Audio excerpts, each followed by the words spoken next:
And one. Hey, welcome, fight fans, to another episode of Before the Bald Man Speaks. I'm your host, as always, Andrew the Clown Kid Lawrence.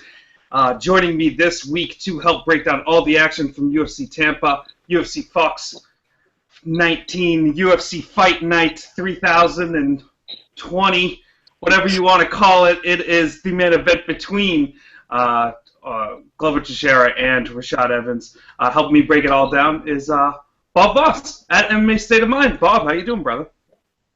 I am doing good after seeing one of the first martial artists I ever saw compete in anything be completely embarrassed, but it's all right. It's all right. It's interesting in this sport because you wake up old, man, and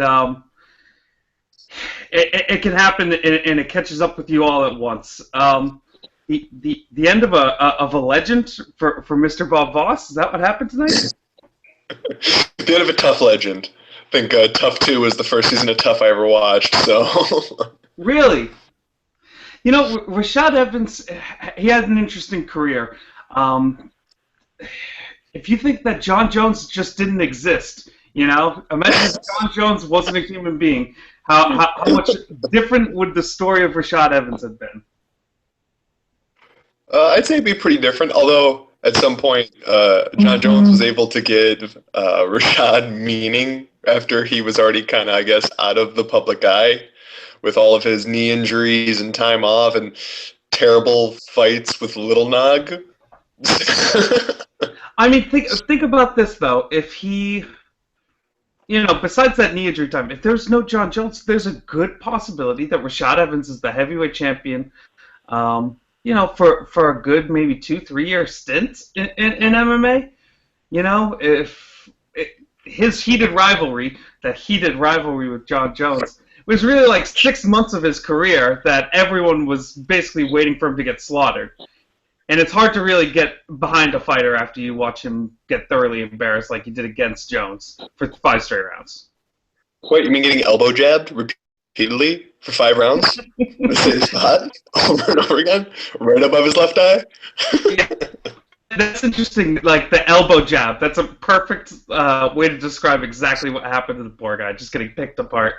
But let's focus. Let's go on this main event a little bit. Why don't you know, we not talk about a fight that happened 3.5 years ago? We can talk about what happened tonight.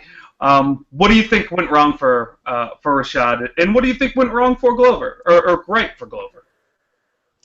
Well, I will say, at least in the early goings, even though he looked a little bit timid, I mean, Rashad looked decent. I mean, yeah, a little more confident than versus Bader, and he was trying to slowly get his way to the cage because I think he wanted to tire out Glover, maybe play like the inside game, you know, the pulling and holding on the arms to kind of tire him out, take away a little bit of his power. But man, when that spot switched, I had to rewatch the end sequence 3-4 times because I didn't see the first shot that sent him to the ground. It didn't look like it landed, and then you just see it's like that first finger knuckle landed square at the base of his jaw. Like it almost looked like it didn't hit and then just collapsed. I mean, kind of a perfect night for Glover. I mean, he didn't have an opportunity to look bad. I mean, he's just Glover is that guy that if he didn't have visa issues, he would have been the long-reigning champ. He would have succeeded Chuck. Yeah, I still think John would have beat him. But if he wouldn't have those visa issues and would have been able to be in the UFC, I mean, who would have beat him? Shogun? I don't think Shogun would have beat him. Machida? Phil Davis had his number all day, man. Come on. Circle leg kick. It is the unbeatable game plan unless you are a gigantic man named Rumble. Yeah, you know, a really good-looking, you know, Glover Teixeira tonight. I think he lives. After losing to John Jones, he's kind of lived up to this promise that we had when we heard about Glover when he came in. It was just this unbeatable, indestructible guy, great chin, takedown defense for days. I think a lot of what plagued Glover Teixeira was that loss to John Jones and him kind of wondering, okay, now what is the point of my career if I can't ultimately ever have that title?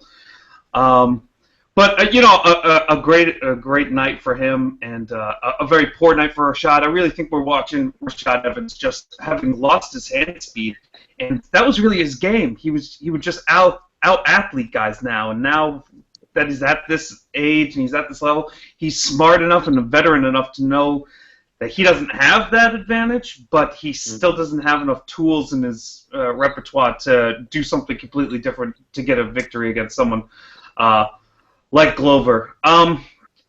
With the finish like this, do you worry about his durability and his longevity, or do you think that this is a finish that could happen to anyone? I think this is a finish could happen to anyone. Yeah. With power. Maybe the same thing if Rummel knocks guy out. I mean, I think Evans was a above average college wrestler in a big program that, like you said, was able to out-athlete everybody. Well, now some legit college athletes are finding their way into the UFC. Like, although he's a little bit generally has more skills, more like the in-between skills going from one phase to the other. Like, I mean, Yeah. I would think Ovince St. Preux would beat him, and I have not been high on OSP. I really haven't, and I know Evans is pretty good at the in-between games, so maybe he still could. But like that power, I mean, he has that power too, and he's long too. It's like Rashad has, regardless of what he says, he's always been a small light heavyweight. Yeah. It might be too late to go to middleweight because now you have a lot of good guys in that top 5, 6. Like Yoel Romero would murder Rashad Evans, but Rashad Evans going back 3 years ago, like right around the time of his knee injury, if he would have dropped down then, he probably could have really made a case for either winning or at least being that top 2, 3 guy. He's now. I always say Ryan Bader is the number 5 ranked light heavyweight. That is his ranking. He will always be 5. Everyone that beats him is above 5. Everyone that loses is under. And that's why Ovince St. Preux is number 7. I think Rashad is currently 6. Okay. I would say Bader, and he obviously didn't beat him, but maybe lower at this point. I mean, that's not good. No, I mean, that's a problem with something like this. You know, you mentioned briefly the potential drop to 185 pounds, but 185 pounds right now is not a cakewalk for him, and kind of puts him in the exact same situation ranking-wise that he would be in at 205, with the extra uncomfortability of having to cut all that weight, and he's already taken damage, so you'd think more of a drastic cut like that would only make him more susceptible to a knockout and chin issues. So I don't want to see Rashad Evans move to 185 pounds. I'd like him to see him take, the legend circuit, maybe 1, 2 more fights there, and figure out what he wants to do with the rest of his career. Hopefully he's financially secure. He always seemed like a guy who spent his money well. Let's move on, unless you have anything else for the main event. Let's talk about the co-main event between Lyoto Machida and Dan Henderson. Oh, wait, no, we won't talk about that at all.